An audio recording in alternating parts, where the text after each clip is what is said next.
شہباز شریف کی آج امریکی صدر ڈونلڈ ٹرمپ سے ملاقات ہوگی۔ امریکی صدر شہباز شریف سمیت مسلم ملکوں کے رہنماؤں سے ملیں گے۔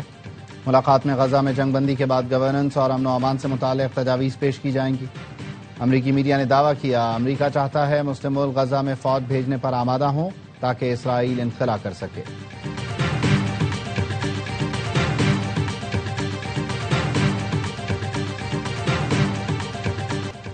فلسطین کو تسلیم کرنا دہشت گردوں کے لیے انعام ہوگا۔ فلسطینی ریاست میں حماس کا کوئی کردار نہیں ہونا چاہیے۔ امریکی صدر ڈونلڈ ٹرمپ کا اقوام متحدہ جنرل اسمبلی سے خطاب، کہا غزہ میں اب جنگ بند ہو جانی چاہیے۔ اقوام متحدہ نے جنگیں روکنے کے لیے کچھ نہیں کیا، میں نے پاک بھارت سمیت 7 جنگیں روکی۔ امن کوششیں نوبیل انعام کے لیے نہیں کر رہا، سب سمجھتے ہیں امن کوششوں پر مجھے نوبیل انعام ملنا چاہیے۔ ڈونلڈ ٹرمپ کی بھارت پر بھی کڑی تنقید، کہا روس سے تیل خرید کر پیوٹن کو مضبوط کر رہا ہے۔ روس یوکرین جنگ میں چین اور بھارت فنڈنگ کرتے ہیں۔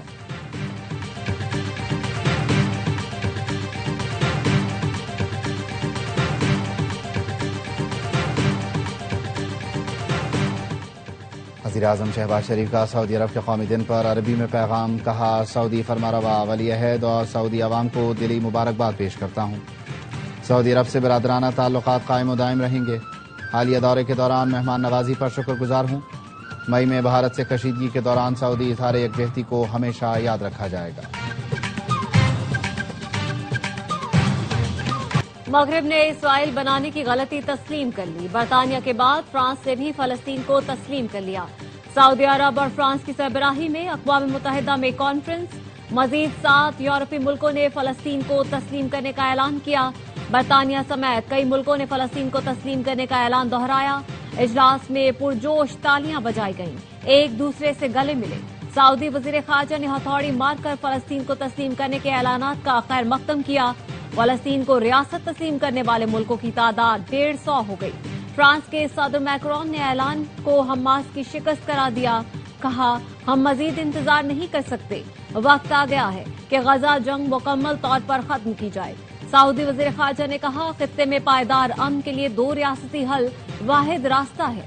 دیگر ملکوں سے مطالبہ کرتے ہیں وہ بھی ایسا ہی تاریخی قدم اٹھائیں۔ پاکستان کا فلسطینی ریاست تسلیم کرنے کے اعلانات کا خیر مقدم۔ نائب وزیر اعظم اسحاق ڈار نے کہا یہ اعلان فلسطینی عوام کے جائز حقوق کی فتح ہے۔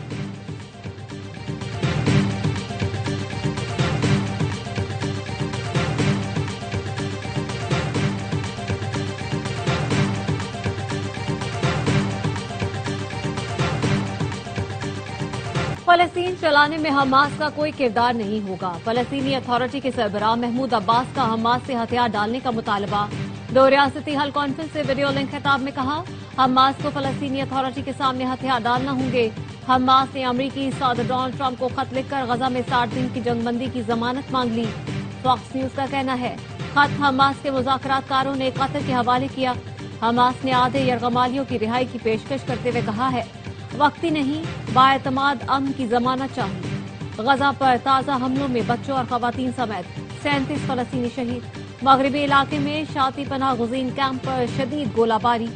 غذائی قلت سے ایک اور بچہ جان کی بازی ہار گیا۔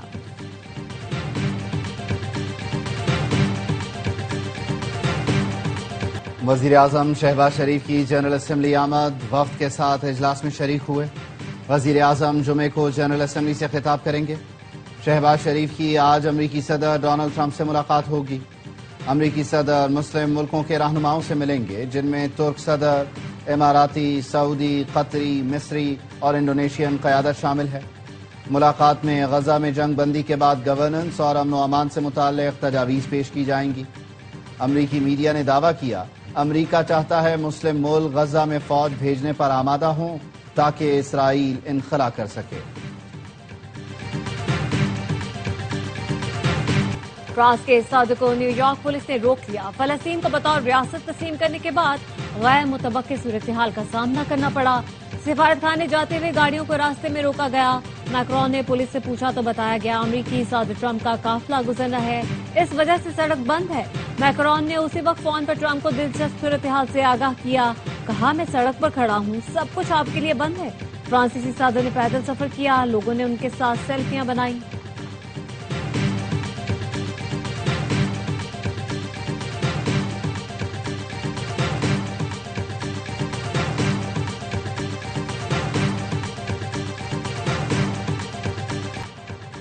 امریکی صدر نے کلائمیٹ چینج ایشو کو دھوکہ قرار دیا. جنرل اسمبلی سے خطاب میں کہا 1920 میں کہتے تھے دنیا کو گلوبل کولنگ کا خطرہ ہے. کچھ سال پہلے کہنے لگے دنیا کو گلوبل وارمنگ کا مسئلہ ہے. پھر اسے کلائمیٹ چینج کہنے لگے. تاریخ میں کلائمیٹ چینج جیسا دھوکہ نہیں دیکھا. کاربن اخراج کی باتیں بھی بے وقوفانہ قرار دیں. کہا کلائمیٹ چینج کی مد میں امریکہ نے سب سے زیادہ ادائیگیاں کی. چین سب سے بڑا ذمہ دار ہے, وہ 2030 کے بعد پیسے دے گا. روس کو بھی کھلی چھوٹ دے رکھی ہے. ٹرمپ نے آرٹیفیشل انٹیلیجنس پر بھی خدشات کا اظہار کیا. کہا اے آئی بہترین ہے لیکن یہ بڑا خطرہ بھی ہو سکتی ہے. اے آئی کو بہترین طریقے سے استعمال کرنا پڑے گا. بایولوجیکل ہتھیاروں کے خلاف بھی سب کو متحد ہونا پڑے گا. امید ہے اقوام متحدہ اے آئی اور بایو ویپن سے متعلق کام کرے گا. ٹرمپ نے شکایت کی اقوام متحدہ اپنا برقی زینہ اور ٹیلی پرامپٹر ٹھیک نہ کر سکا.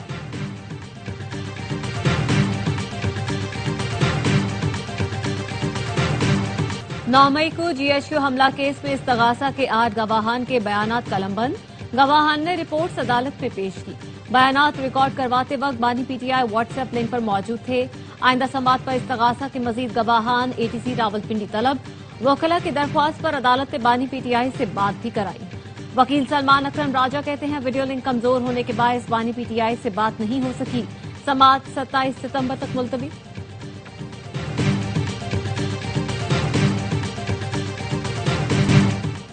بانی پی ٹی آئی اور ان کی اہلیہ کے خلاف مقدمات جھوٹے ہیں.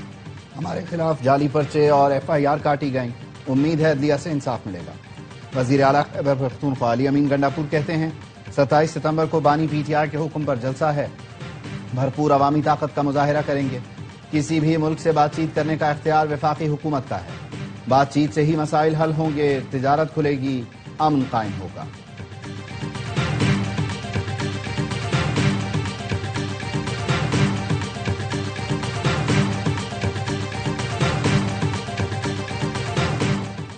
چار سال کے دوران پاکستان میں غربت کی شرح میں 7% اضافہ ہوا.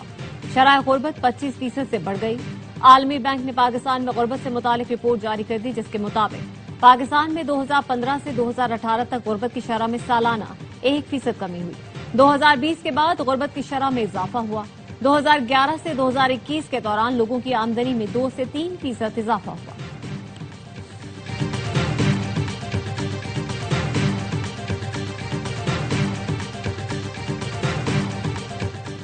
پشاور سے کوئٹہ جانے والی جعفر ایکسپریس مستونگ میں حادثے کا شکار. ٹریک پر 45 منٹ پہلے دھماکہ ہوا تھا جس کی وجہ سے ٹرین پٹری سے اتر گئی.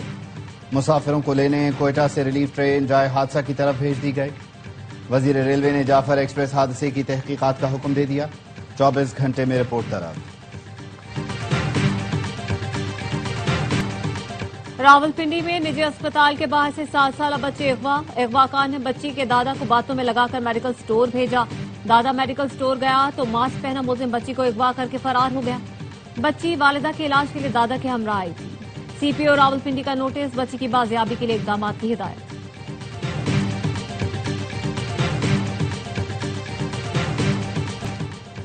نائب وزیر اعظم اسحاق ڈار کی نیو یارک میں خلیج تعاون کونسل کے سیکرٹری جنرل سے ملاقات. روابط کو فروغ دینے پر تبادلہ خیال. نائب وزیر اعظم نے پاکستان اور خلیج تعاون کونسل کے رکن ملکوں کے درمیان تعلقات کو اجاگر کیا. کہا پاکستان جی سی سی ملکوں کے ساتھ 2 طرفہ تعلقات مضبوط بنانے کا خواہاں ہے. اسحاق ڈار کی شامی صدر احمد الشرع اور کینیڈا کی وزیر خارجہ انیتا آنند سے بھی ملاقات. نائب وزیر اعظم نے کامن ویلتھ وزرائے خارجہ اجلاس میں شرکت کی. یو این ہیڈ کوارٹرز میں او آئی سی کی خصوصی تقریب میں بھی شریک ہوئے.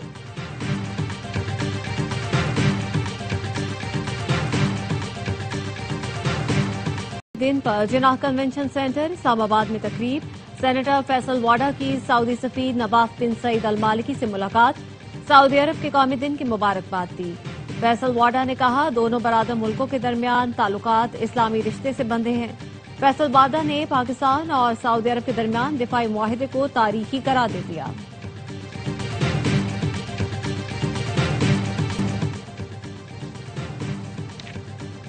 پاکستانی بالرز کی عمدہ پرفارمنس. ایشیا کپ کے اہم میچ میں سری لنکا کو کھول کر کھیلنے نہ دیا. پاور پلے میں شاہین آفریدی نے 2, حارث رؤف نے 1 وکٹ حاصل کی. حسین طلعت نے مسلسل 2 گیندوں پر وکٹیں حاصل کر کے رنز کی رفتار سلو کر دی. مینڈس ٹاپ سکورر رہے۔ ابرار احمد نے 4 اوور میں صرف 8 رنز دے کر 1 وکٹ حاصل کی۔ شاہین شاہ آفریدی اور حسین طلعت کے 2 شکار، 1 وکٹ حارث رؤف کے حصے میں آئی۔ بھارت فائنل میں ہمارا انتظار کرے، اس اتوار پھر آئیں گے، ٹرافی جیت کر جائیں گے۔ ابوظہبی میں گرین شرٹس کے مداحوں کا اعتماد 7ویں آسمان پر، کہتے ہیں پہلے سری لنکا پھر بنگلہ دیش کو ہرائیں گے، اب کی بار بھارت کو بھی نہیں چھوڑیں گے۔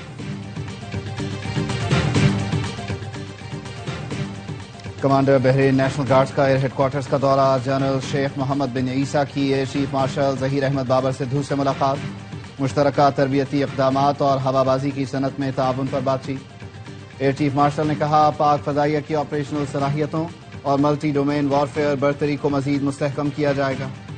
جنرل شیخ محمد کی پاک بھارت تنازع میں شاندار کارکردگی پر سربراہ پاک فضائیہ کو مبارکباد۔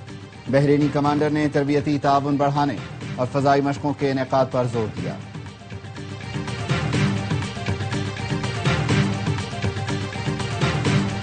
سندھ حکومت کا رواں ہفتے پنک سکوٹیز خواتین کو فراہم کرنے کا فیصلہ، سینئر صوبائی وزیر شرجیل میمن کی زیر صدارت اجلاس۔ شرجیل میمن نے کہا سندھ حکومت خواتین اور طالبات کے لیے مفت الیکٹرک سکوٹیز فراہم کرنے جا رہی ہے، یہ سہولت خواتین کے لیے ایک انقلابی قدم ہے، تمام طالبات اور ملازمت پیشہ خواتین کو اس سہولت سے فائدہ اٹھانا چاہیے۔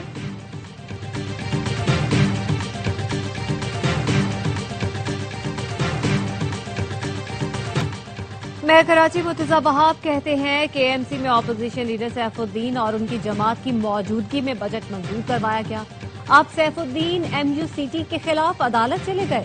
میں غلط بیانی اور منافقت سے تنگ آ چکا ہوں، یہ دوغلاپن اب نہیں چلے گا، ہم جو بھی کر رہے ہیں وہ بجٹ کی منظوری کے بعد کر رہے ہیں۔ سعودی مفتی اعظم شیخ عبدالعزیز بن عبداللہ آل الشیخ انتقال کر گئے، انہیں 1999 میں مفتی اعظم کے عہدے پر تعینات کیا گیا تھا۔ مفتی اعظم شیخ عبدالعزیز بن عبداللہ آل شیخ کو سب سے زیادہ خطبہ حج دینے کا اعزاز حاصل ہے۔ وزیر اعظم شہباز شریف کا سعودی مفتی اعظم کی وفات پر دکھ کا اظہار، کہا پاکستانی قوم اور حکومت سعودی عوام اور قیادت کے غم میں برابر کی شریک ہے، مرحوم کی دینی اور علمی خدمات امت مسلمہ کے لیے روشن باب ہے۔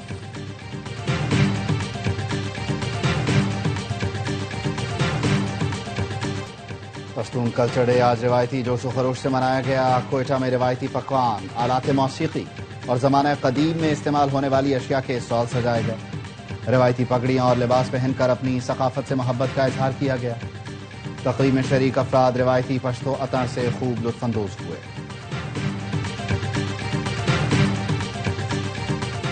Chairman P C B Mohsin Naqvi سے ٹیسٹ کپتان شان مسعود اور کوچ اظہر محمود کی ملاقات، جنوبی افریقہ کے خلاف ٹیسٹ سیریز کی تیاریوں پر گفتگو، ٹیم کے حوالے سے فری ہینڈ دے دیا۔ محسن نقوی نے کہا پوری سپورٹ آپ کے ساتھ ہے، پاک جنوبی افریقہ ٹیسٹ سیریز 12 اکتوبر سے شروع ہوگی۔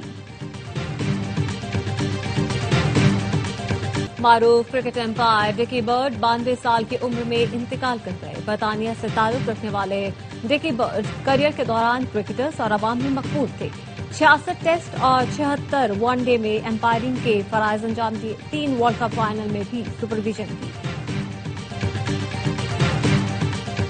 ویمنز کرکٹ ورلڈ کپ کے لیے ٹیم آج سری لنکا روانہ ہوگی، 15 رکنی ٹیم کی قیادت فاطمہ ثنا کریں گی۔ ویمنز ٹیم ورلڈ کپ میں اپنا پہلا میچ بنگلہ دیش کے خلاف کھیلے گی۔ Head coach Pakistan women team Muhammad Wasim کا کہنا ہے جنوبی افریقہ کے خلاف سیریز سے ورلڈ کپ کی تیاری میں مدد ملی۔ کپتان ثنا فاطمہ نے کہا صرف بھارت نہیں، ہر ٹیم کے خلاف میچ جیتنا ہدف ہے۔